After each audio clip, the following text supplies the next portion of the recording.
I just had a baby, and I expect a $5,000 baby shower gift from you." This outrageous message came from Jessica, the awful person who stole Michael from me. She lied about being pregnant to take him away, leading to our divorce. Even though I've tried to move on and have remarried, her presence still disrupts my peace. She hasn't changed and still causes trouble without caring. I can hardly believe she's my real sister. Now that John has seen the message, ignoring it isn't an option. Reluctantly, I agreed to attend the celebration because John suggested we go. He seems to have a plan, and he's a warm and kind person. John hates dishonesty. He's smart and skilled at turning work situations to his advantage.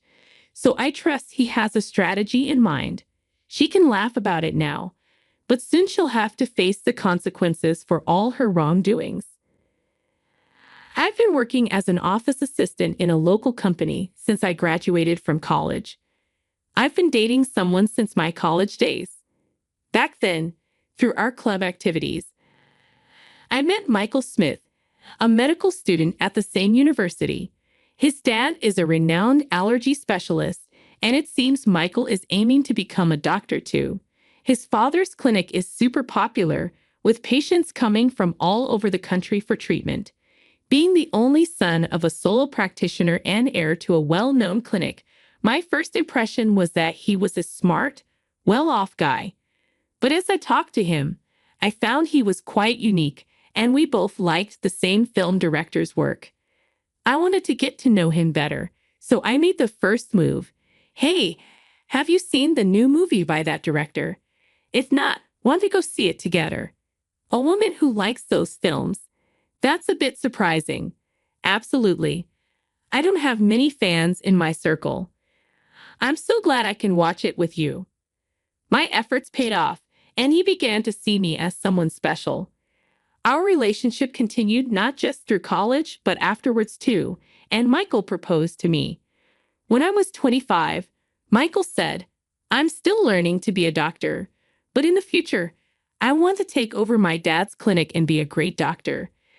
I want you, Naomi, to be there to see it all. Will you marry me?"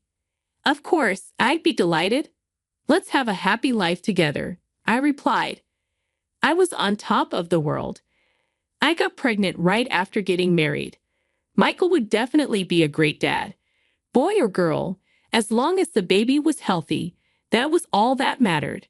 Michael was probably just as excited for the birth. But then my happiness shattered. I suffered from severe morning sickness, constantly battling nausea and feeling unwell. I couldn't keep up with my job post-college and had to resign, fighting my morning sickness at home. Had to eat constantly to stave off the nausea. I was surrounded by empty pastry bags where I always sat. "I'm home, Naomi. What's happened to this place? It's a mess with all these snacks and bread bags," Michael said. "Sorry, I've been too sick to clean up," I replied. "You're not working, and you've put on so much weight," he said harshly. "It's hard without eating." I was always eating because of my morning sickness. Despite being early in my pregnancy, I had gained 22 loaves. Not doing housework and just eating? "You're like a pig who's given up on being ladylike," he said mockingly. I couldn't believe he could be so cruel. Was my judgment that off? Maybe once the baby was born, Michael would return to his kind self. Held on to that faint hope, but it too would soon crumble. One day, my sister Jessica came to visit. "Oh, Naomi, you are here.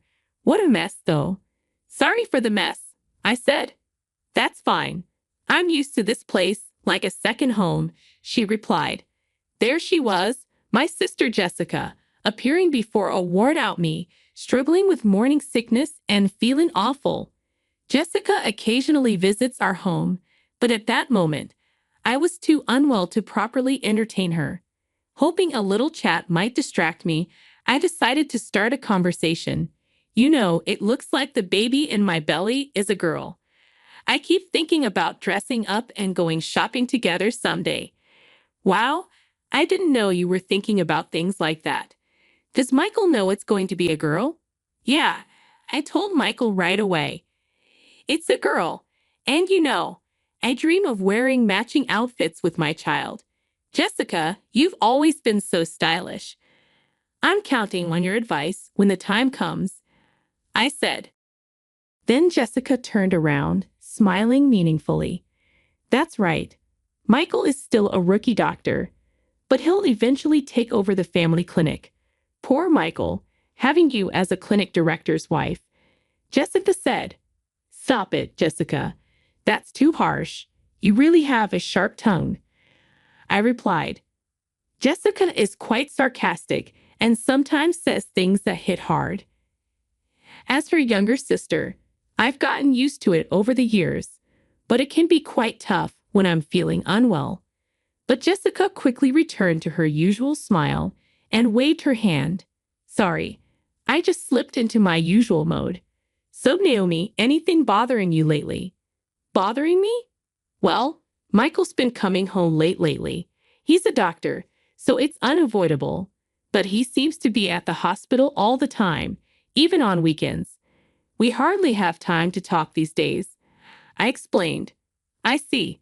Well, it's no surprise considering someone like you claims to be a doctor's wife, Jessica said with an icy smile. I felt the chill at Jessica's words. What do you mean? What I came to talk to you about today, Jessica said, glancing toward the living room door. Then entering from the living room door was Michael. Michael, did you get off work early from the hospital today? I need to talk to you. Let's get a divorce, Michael said abruptly. What kind of joke is this? What do you mean? I couldn't understand what Michael was saying at all. I knew he wasn't the type to make such a terrible joke, especially since we had been together since college, and I was carrying his child. See, your beloved husband is saying this. You should listen to his request and let go quickly, Jessica interjected. Michael looked at me awkwardly. I can't see you as a woman anymore after you kept eating and gaining weight. But this is morning sickness. I feel sick if I don't eat, I protested. Jessica looked triumphantly at me. That's the way it is. And the baby in your belly, being a girl, she won't be the heir to the Smith Clinic. But in my belly, I carry Michael's child. A suitable heir, I retorted. I felt the sinking feeling as I watched Jessica lovingly stroke her belly. I'm 3 months pregnant, and it's a boy, according to the tests. You can't be serious, Michael. What are you doing while I'm going through all this pain? That's why all your excuses, quitting your job, and just eating all the time, are unacceptable. I'm tired of watching you lying around, constantly eating snacks. I take care of myself so I don't have morning sickness, even when pregnant. I won't lose my self-control and eat like a pig, unlike you, Jessica said, her words cutting deep. I was at a loss for words, seeing Jessica's smug face and Michael looking down at the floor, guilt-ridden. Jessica being pregnant with a boy. I didn't know, but as an heir, I want a son. I prefer a beautiful wife like Jessica over a woman who keeps gaining weight without restraint. Michael confessed. That's just wanting an heir, and a beautiful wife is your own selfish desire, isn't it? I challenge. I'll pay alimony, so let's part without any fuss, Michael said, apologizing.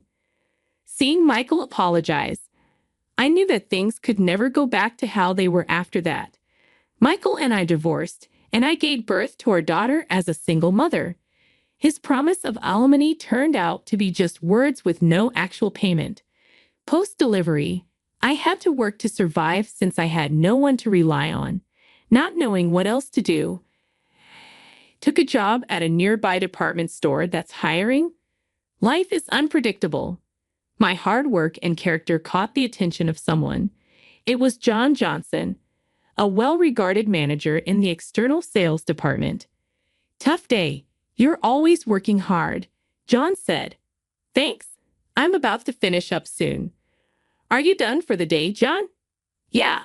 Oh, there's this great Italian place nearby I want you to try, Naomi. And this, it's a little gift for your daughter. Through light conversations every time we met, we were drawn to each other and began dating, which led to our remarriage. Naomi, I might be a guy 20 years older than you, but I sincerely want to make you and your daughter happy. Will you marry me? John asked. Are you sure about me? I'd be delighted. I replied. Life after remarriage was truly blissful. A gentle husband, my daughter, and I lived a peaceful life. However, I failed to notice the ominous footsteps creeping closer to our tranquil days. One day, John had work, but I was off. Just as I thought of having a leisurely tea, an email arrived. It was from Jessica, and the content was shocking. A baby is born. I'm expecting a $5,000 baby shower gift. A sigh escaped me. 5 years ago, Jessica had an affair with Michael and snatched him away. Now this, and $5,000 for a baby shower gift, seemed too much. I couldn't forget that day, nor could I even if I tried. The expressions on Jessica and Michael's faces back then, the way they sought happiness together, ignoring my suffering from morning sickness, was unforgivable. I was at a loss on how to respond to Jessica's email. Then John returned from work, noticing something was off, and asked with concern, What's wrong, Naomi? You look pale. Oh, John, it's a message from my sister. She had a baby. The sister who married your ex-husband, Michael. Yeah, I don't want to see her face or hear from her. Plus, she's asking for a $5,000 baby shower gift. I explained. As John listened and looked at my phone, he suddenly said, Wait, this Jessica Smith name. You know her. I didn't mention her when we got married because I didn't want to remember. Yeah, I've never been introduced to her by you, but I wonder. I replied. John pondered while looking at the email, seeming to recall something. We didn't properly greet her during our wedding, so let's visit her now. Also, I just remembered something I needed to do back at the department store. He then hurriedly prepared to leave. Going back to the department store now. Sorry, there's something I need to do. A few hours later, John returned with a thick file. Is it okay if we visit your sister, Jessica, 2 weeks from now on Sunday? We both have the day off, and I'd like her to meet my parents and cousins too. Your parents and cousins too. I questioned. Jessica loves being the center of attention, so she'll probably be fine, John replied. But why? I heard your ex-husband, Michael, is famous for allergy treatment. My family has a history of allergies. I thought we might get some good advice, John's father explained. I remember hearing from friends that Michael had taken over his father's allergy clinic. Michael's dad was an authority on allergy treatment, and Michael became an allergist too. A friend told me, Okay, I'll contact Jessica. I replied. Jessica quickly agreed when I contacted her. I want to see the baby, and will bring a gift. Can I bring some relatives too? They really want to meet you. Of course, the more guests, the more gifts. Looking forward to seeing you in 2 weeks on Sunday. Jessica replied. 2 weeks later on Sunday, I visited Jessica's house with John, his parents, and relatives, including his cousins, in a quiet residential area. Her stylish house stood next to the clinic, its white walls gleaming. John's parents and relatives were surprised by its luxurious design, excited to meet the renowned allergist. Welcome. I've been waiting for you, Jessica greeted us. Long time no see, Jessica. You look happy, I remarked. Of course. I was worried about my first childbirth, but it all worked out in the end. Jessica replied. I felt something off in Jessica's words. First childbirth. Didn't you say you were pregnant with a boy before? Oh, did I not tell you? I miscarried that time, so this is my first, Jessica explained. John, standing beside me, nodded meaningfully. Seeing John's face, Jessica started to tremble. Oh, hello. Nice to meet you, she greeted John's parents and relatives. Hello, you must be Naomi's sister. I heard a bit about the miscarriage. Yes, but I don't want to remember the miscarriage, I replied. Jessica turned her face away in a huff and started to walk off. Sorry about that. Oh, there's something I wanted to give you, Jessica, John said, holding out an envelope. What? Something for me? Jessica exclaimed, taking the envelope. It was pastel-colored with the word congratulations written on it, thick enough to be noticeable even from the side. Here you go. I wanted to give this to Jessica personally. Got it right, just what I've been waiting for, John said. I glanced at John and whispered to him, Hey, we aren't rich, and we don't have to give Jessica the $5,000 she asked for. But John, unfazed, cut me off. It's fine. Trust me, you'll understand if you watch. While we were talking about the envelope, Jessica had already started opening it. I need to check if it's exactly $5,000. With this thickness, it might even be $10,000. I overheard Jessica say. The cute envelope was torn open with a ripping sound, and Jessica's face clouded over the moment she opened it. What's this? John stepped forward with a salesperson's smile to explain. Mrs. Jessica Smith, this is a detailed statement of your purchases at the department store over the past 5 years. You said to put it on my tab, and this is the amount you've accumulated to date. What are you talking about?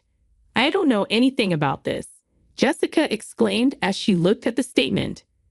The statement Jessica held listed names of luxury watches and brand bags. Seeing the 5-digit figure in the amount column, I was in disbelief. Indeed, Mr. Michael Smith himself and his parents are valued customers with an external sales card contract. However, with such a high amount, we needed to confirm just to be sure. My husband is the famous allergist Michael Smith. As the wife of the clinic's director, using 1 or 2 external sales cards is nothing, Jessica argued. Is that so? Also, there's something else I personally wanted to verify. John paused before continuing. About 5 years ago, we had complaints about a customer flaunting their external sales card and making extremely unpleasant remarks. Do you know anything about this? What's that? What does it matter? Jessica questioned. Since we had several complaints, I checked with the staff who were nearby at the time. The content of the conversation was so terrible that the staff remembered. John explained. It was clear. Glancing sideways, I saw Jessica's expression harden. The staff said the conversation was about stealing someone's husband, who happens to be her brother-in-law. Could it be? John asked. Yes, that's right. And she bragged about using a fake pregnancy to break them up. Laughing loudly, she talked about how she lied about miscarrying like it was some kind of heroic tale, I explained. That's when I realized. That time, Jessica's claim of being pregnant with a boy, that heir, was all a lie to snatch Michael. Of course, there was no pregnancy, so no morning sickness or changes in her body shape. I concluded. What are you saying? That story was about me, Jessica protested. Matching the complaints with the external sales card, your name, Jessica Smith, came up. I can't believe this. You were marrying into a doctor's family, becoming the clinic director's wife. I couldn't stand it. I had to do whatever it took to tell Michael that I was the right one for him. I said, overwhelmed with disbelief. While I was stunned, the door opened. What's this all about? Explain yourself, Jessica, Michael demanded. Since when have you been here? I asked. From the beginning. I came back to get something I forgot and found the external sales card statement. And now I hear the pregnancy 5 years ago was all a lie, Jessica confessed. You trapped me, Michael shouted, his anger boiling over. Jessica began to laugh. So what? You got a beautiful wife, and we have a child now. So it's fine, right? Don't joke with me. I can't live with a liar like you. Let's get a divorce, Michael declared. You can't be serious. What about our child? Don't you feel sorry for them? Jessica pleaded. Pushing her away, Michael glared at Jessica with a furious expression. I can't live with a liar and reckless spender like you. It's not good for the child either. We're getting a divorce, and I'm taking custody. Are you kidding me? Do you have any idea what I went through to give birth to this child?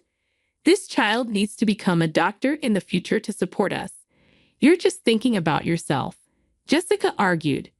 There's no point in talking about this now. Let's handle the rest through a lawyer, Michael concluded.